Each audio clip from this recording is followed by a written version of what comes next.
Mga master, okay lang bang? Huwag niyong skip ang mga ads sa aking mga video kung okay lang mga master. Salamat sa solid na suporta po. Yon, what's up mga masters? Nandito na naman tayo sa panibagong araw, panibagong kabanata na naman ang pagsasama-samahan natin ngayon guys.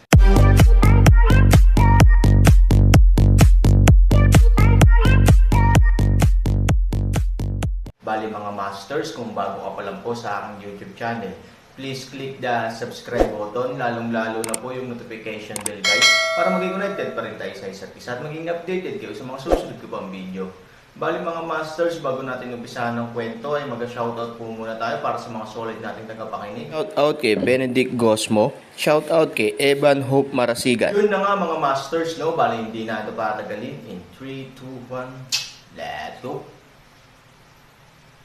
Kung ang nakaraang labanan ay itinuturing pa rin bilang isang pag-atake na parang balde na bakal, ngayon kung titingnan mo itong muli, makikita mo na ang balde ay luma na sa mahabang panahon, at ang tubig ay dadaloy mula sa mga butas saan man sa sandaling ito ay napuno.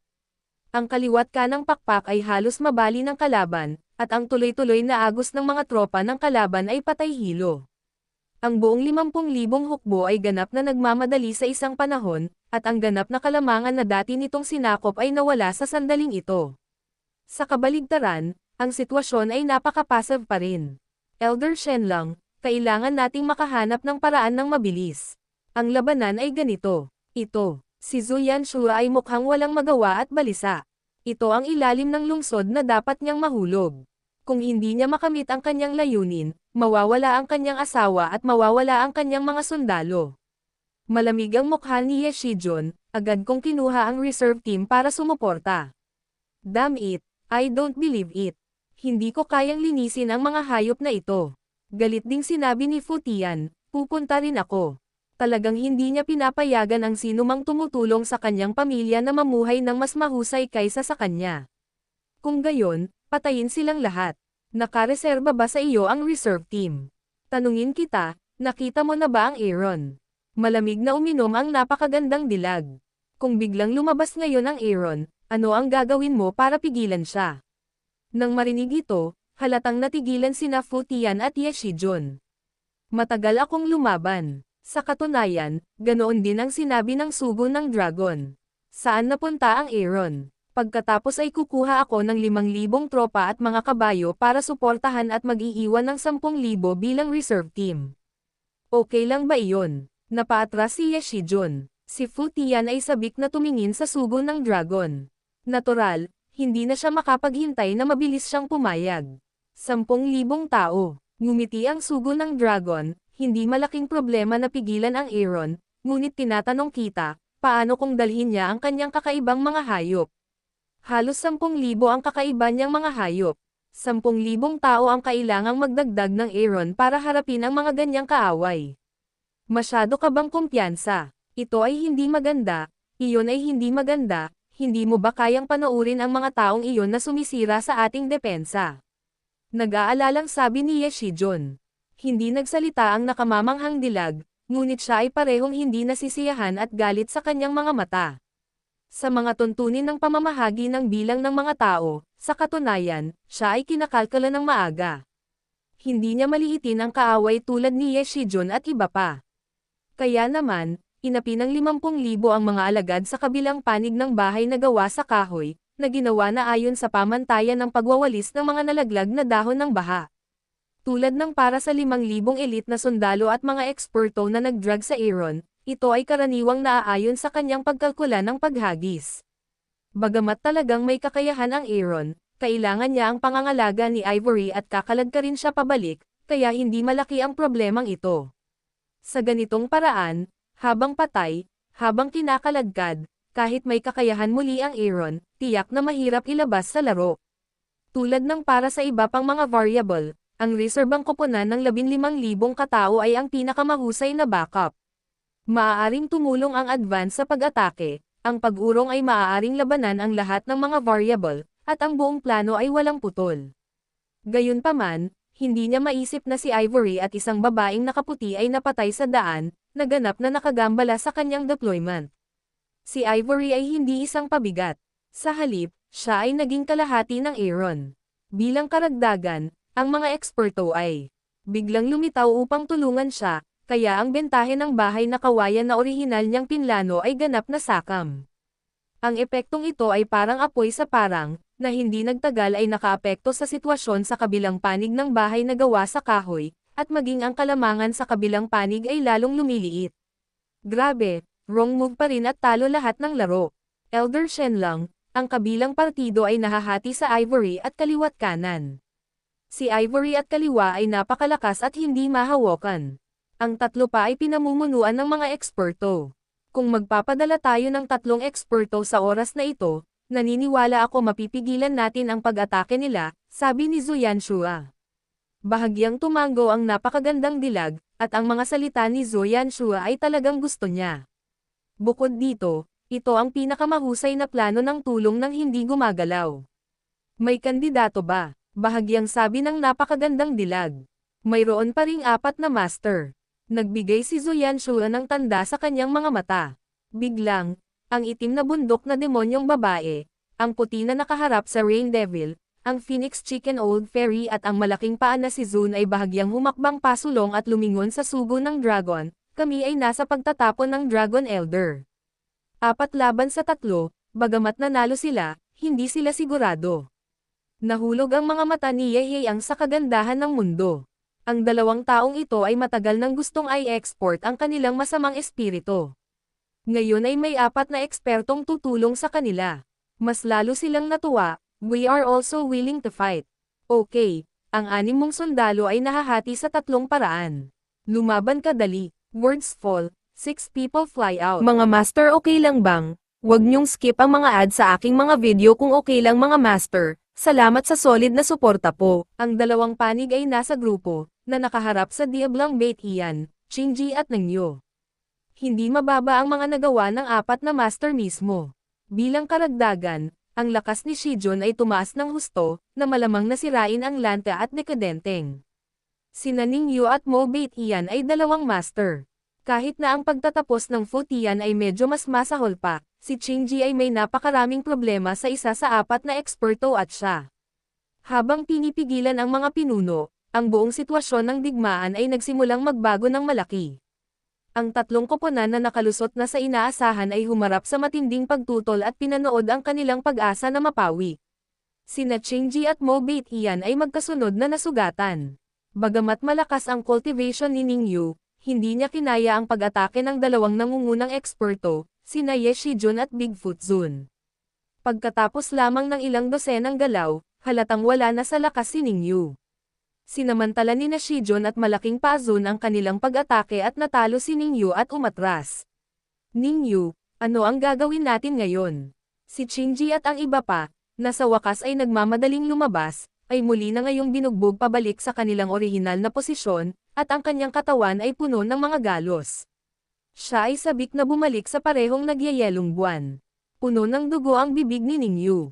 Tiningnan niya ng malamig ang 6 na eksperto at ang 50,000 tropa na tumulong sa pag-atake. Masyadong mabangis ang firepower ng kalaban, at may mga eksperto sa hanay. Ang tagumpay ay naging dead end. Hilingin sa lahat na umatras, paliitin ang linya ng depensa at ipagtanggol ito. Sumigaw ang nagyayelong buwan. Kahit matindi ang sitwasyon sa mga oras na ito, hindi pa rin siya nagpapanik sa kanyang puso. Alam niyang kung magpanik man siya, magpanik ang buong team, at ang magiging resulta ay mermaid meat lang. Itigil ang lahat ng utos at paliitin ang linya ng depensa. Mamatay man tayo, hinding-hindi natin hahayaang pumasok ang kalaban sa atin. Inilabas ni Shinji ang kanyang espada at malakas na uminom. Huwag hayaang gumawa ng hakbang ang kalaban. Itinaas ng lahat ang kanilang mga espada at sabay-sabay na tumugon. Biglang, habang tumaas ng husto ang moral, mabilis na nagkontrata ang lahat at bumuo ng sariling linya ng pagtatanggol sa kampo sa pamamagitan ng pagsasamantala sa lupain. Ang Magic Bait Ian ay nasa madugong labanan pa rin. Bagamat inalagaan siya ng 2 eksperto at paulit-ulit na nasugatan, hindi siya nagsalita ng isang salita ng pag-alis. Hindi tulad nila, ang kanyang gawain ay iligtas si Ivory. Natural, ang pagsira sa pagkubkob ang dapat niyang gawin. Matapos sundan si Han ng higit sa 3,000 taon, ang pagsusuri ni Moyang sa sitwasyon ng digmaan ay hindi masama. Sa oras na ito, Pinutol niya ang dalawang kapansin-pansing kaaway na may kutsilyo sa kanyang kamay at sinigawan ang demonyong Bait Ian. Si Devil Bait Ian ay nakipaglaban at natalo, at ang kanyang bibig ay dumudura ng dugo, ngunit walang takot sa kanyang mga mata, sa halip, lalo siyang naging matapang. Ang dalawang bastos na ito ay naiwan sa akin. Nagmamadali kang lumabas para iligtas si Ivory. Galit na tumanggi ang Daw 12, hindi.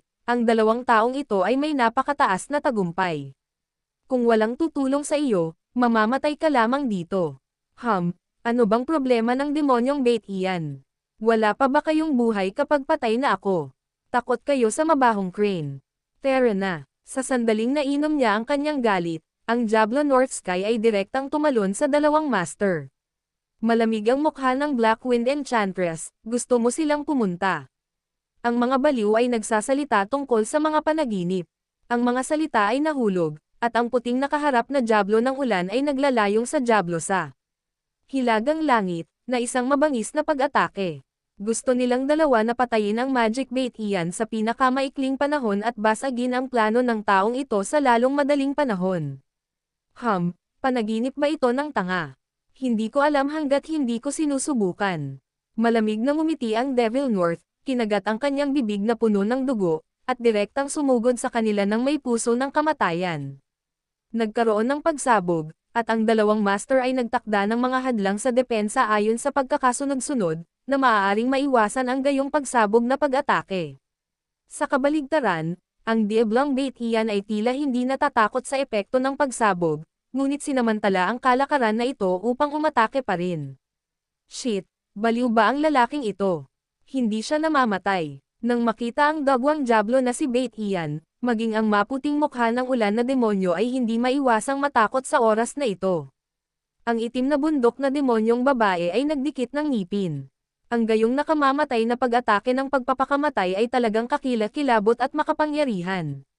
Kung aawayin mo siya ng padalos-dalos, mapupunta ka lang sa isang trahedya. Lumaban ka habang umaatras ka. Hawakan mo siya. Ang itim na bundok na demonyong babae ay nahulog at umatras. Kasabay nito, direkta niya itong kinunan ng larawan na may ilang dharmas sa kanyang kamay. Ang puting mukha ng ulan Diablo ay hindi nang ahas na maging pabaya. Nagpakita siya ng two-way trend kasama ang itim na bundok na demonyong babae. Katulad nito, siya ay umatras at lumaban. Sa pagtingin sa isang matinding labanan sa kalangitan, sina Moy ang at Daw 12 ay nasa likod, at ang kanilang mga ngipin ay halos mabali. Alam nilang kinukuha ni Mo Bait Ian ang kanyang buhay para maantala sila.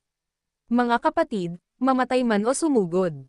Kahit mapurol ang kutsilyo, papatayin mo ako.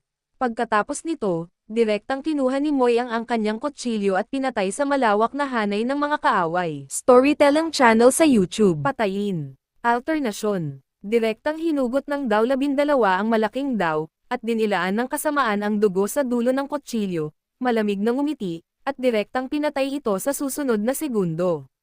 Magtataglay ng isang pugad, ngunit magiging mabangis natural, isang pugad ay magiging mabangis. Sa pagkamatay ng kanyang tatlong pinuno, isang grupo ng mga nasasakupan ang sumugod na walang dugo, kahit na sila ay malubhang napatay at nasugatan. Bagamat tila humahampas ng bato sa isang itlog, kapag tumaas ang moral, bakit hindi saksakin ng kutsilyo ang isang elepante? Isang team na may 1,000 tao ang sisingilan ng isang beses, mabibigo ng isang beses at mawawalan ng 100 tao. Mag-charge muli, mabaigo muli, at mawalan muli ng 100 tao. Gayunpaman, tulad ng nangungunang Daw 12 at Moyang, ang pangkat na ito ay immortal din. Isang beses na bigo, pagkatapos ay sa susunod. Sa susunod, sa susunod. Pagkatapos ng 6 na magkakasunod na kaso, wala pang 300 katao ang naiwan sa Daw 12 at Moyang. Isa itong Ace Division, ang pinakapiling puwersa sa Mystery Alliance. Ngunit sa harap ng pagkubkob, mahirap pa ring labanan. Gayunpaman, ang kabilang partido ay malinaw na hindi mas mahusay. Ang makapal na pader ng mga tao ay nagmamadaling lumabas sa isang malaking malukong sa oras na ito. Huminto, maraming labanan ang tumigil, at sila ay tumigil sa isa't isa at tumingin sa ganitong paraan. Ang mga elit na sundalo na nasa hanay ng singil ay dahan-dahan ding ibinaba ang kanilang mga kutsilyo. Lahat ay takot sa mabangis, ngunit lahat ay mas takot sa kamatayan. Walang gustong maging target ng susunod na pagsingil, dahil ang kalaban ay mamamatay, at gayon din siya. Ang ilang mga tao ay nanginginig at ang iba ay nag-aalala, ngunit lahat sila ay pare-pareho na walang makakapigil sa mga malukong puwang. Maging ang taong nasa dulo ng malukong puwang ay nagsimulang umatras ng dahan-dahan. Ang mga taong ito, ano ang ibinigay sa kanila ng Aaron at karapat-dapat silang magtrabaho ng husto. Si Ye Shijun ay halatang nabigla din sa espiritu ng isang patay na tao, at ang buong tao ay nakasimangot na hindi maintindihan. Natural na mahirap para sa mga stakeholder na tulad niya na maunawaan ang pagkakaisa at dugo sa isang team, lalo pa ang tinatawag na emosyon. Ang buhay ay mahusay dahil sa pag-ibig, ngunit dahil din sa pag-ibig, ang mga talento ay magiging mas sumasabog at mas kakilakilabot. Si Fu Tian ay nagdikit din ng kanyang mga ngipin. Kinasusuklaman niya ang kawalan ng katarungan ng langit at kung bakit binigyan siya ng langit ng Aaron na tulad ng isang piling hukbo. Kung ang mga tropang ito ay ibinigay sa kanila, ang Aaron ay patay na. Hindi ko alam kung ilang beses. Ayaw ba nilang mamatay? Hawak ang langit, malamig niyang sabi. Magpadala ng mga reinforcement, at hayaan silang maging mas kabayanihan kung gusto nilang mamatay. Malamig na ngumiti si Ye Shijun. Hoy, sige. Aayusin ko na. Nang bumagsak ang mga salita, lumingon si Fu Tian at iwinagayway ang kanyang kamay. Ilang matataas na opisyal ng pamilya Fu ang agad na nanguna at pinangunahan ang isang grupo ng mga disipulo ng pamilyang Fu na sumugod doon. Sa pamamagitan ng mga reinforcements, ang mga sundalo sa malukong bahagi sa wakas ay tumahimik ng husto. Isa-isa nilang itinaas muli ang kutsilyo. Kung gusto mong maging multo sa ilalim ng kutsilyo, magagawa mo. Ang general na tumulong sa pamilya ay itinaas ang kanyang espada at ininom ang galit, ito ay isang grupo lamang ng mga namamatay na tao. Bakit ang mga general ay natatakot dito? Lahat ng general ay nakikinig sa utos at pumapatay kasama ko. Pagkatapos, ang katawan ng sundalo ay ang paa ng unang tao. Kung diretsyong bitbit niya ang baril, mauuna siya. Kasama ang pinuno ng senior general, ang isang grupo ng mga sundalo ay nanambalik din ang kanilang moral, at pagkatapos ay sumugod sa kanya, sa kalagitnaan ng hangin, ang huling pagsunog ng mahiwagang hilagang kalangitan ay malapit na ring magwawakas, ang pag-asa sa isang desperadong lakas, maaari kang maging malakas ng ilang sandali, ngunit ganap na imposibleng mag-drag sa loob ng mahabang panahon, sa parehong oras na nagtatrabaho ang itim na bundok na demonyong babae at ang puting nakaharap na Jade Devil, kitang-kita na ang dulo ng mahiwagang hilagang langit ay nakikita rin, sa lupa. Sina Dao 12 at Moyang ay nahulog din sa ilalim ng pamumuno ng Fuja General, at 300 na mga sundalo sa likod nila ay isa-isang nahulog sa ilalim ng pagkubkob at pagsupil ng kaaway na dugo, tininaan ng pula ang lupa, pati na rin sa oras na ito ay tila nagprint ng pula ng langit, sa oras na ito, Aaron mga lugar. Yun na nga mga masters, no? Bali panibagong kabanata na naman yung natapos natin ngayong gabi. Muli, maraming salamat po talaga sa walang sawang suporta po sa aking YouTube channel na talagang inaabangan nyo po ang bawat upload ko po. Bali mga masters, magkita-kita ulit po tayo bukas ng gabi at ngayon po ay magpapaalam po muna tayo. Bali mga masters, bye-bye!